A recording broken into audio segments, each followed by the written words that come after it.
अरे रउवे गिरिजे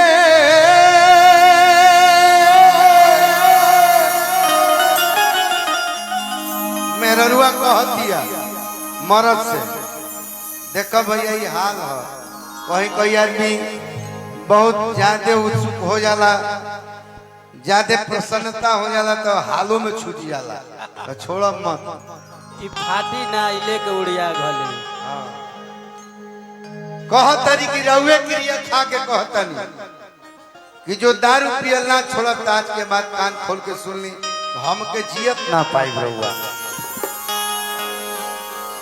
अरे रउवे क्रिया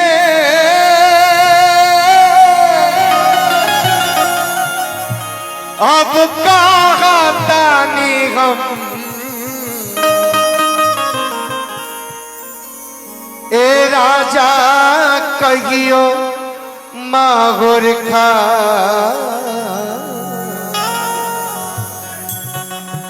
अरे मर जाए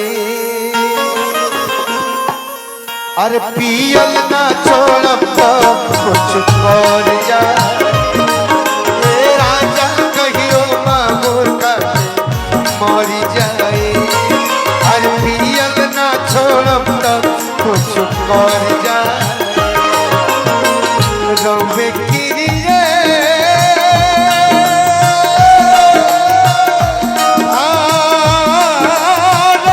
भगतानी हम ए राजा कहियो माहुर खा के मरी जाए अरे पियल ना छोड़ब सब कुछ कर जाए कहियो माहुर खाके मर जाई पियल ना छोड़ब तो कुछ कर जाए।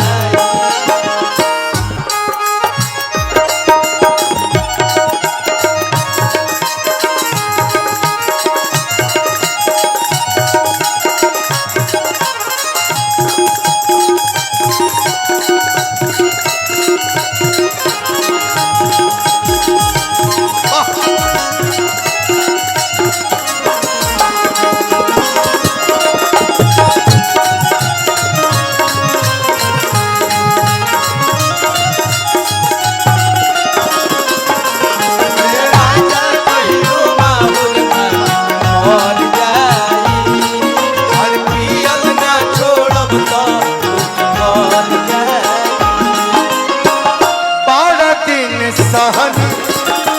अब नहीं सहन आवतानी रोज पी के आमा जी से कहो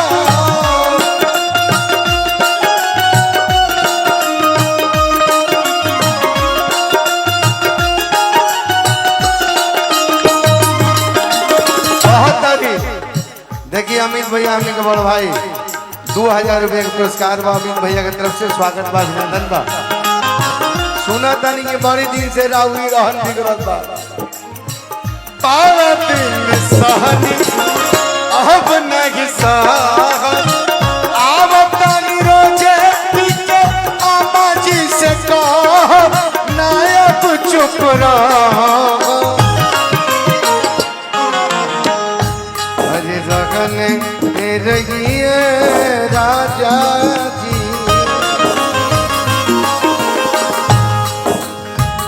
रहन रही अरे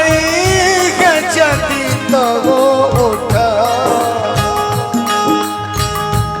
उठब डाल के कीड़ा संत जानी जाए अरे पियल ना छोड़ब तो कुछ कर जाए ए राजा कहियो माहुर खाके मर जाई अरे पियल ना छोड़ब तो कुछ कर जाए।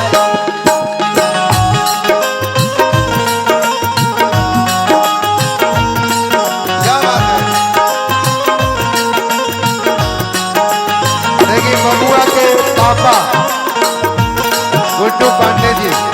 आपके तरफ से 1000 रुपये का पुरस्कार स्वागत करते हैं अभिनंदन करते हैं।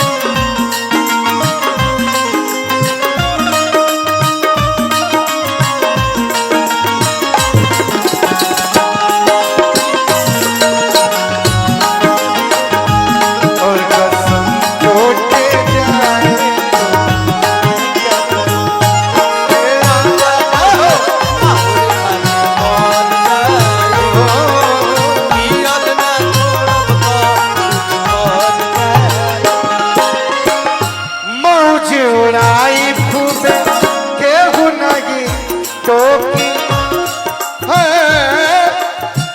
रही नहीं कुकुरी ना रहुआ के भोगी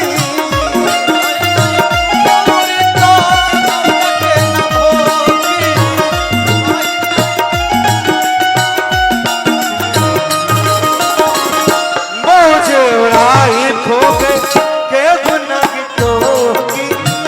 रही नहीं कुकुरी ना रहुआ के भोगी अरे पियाला से रोगी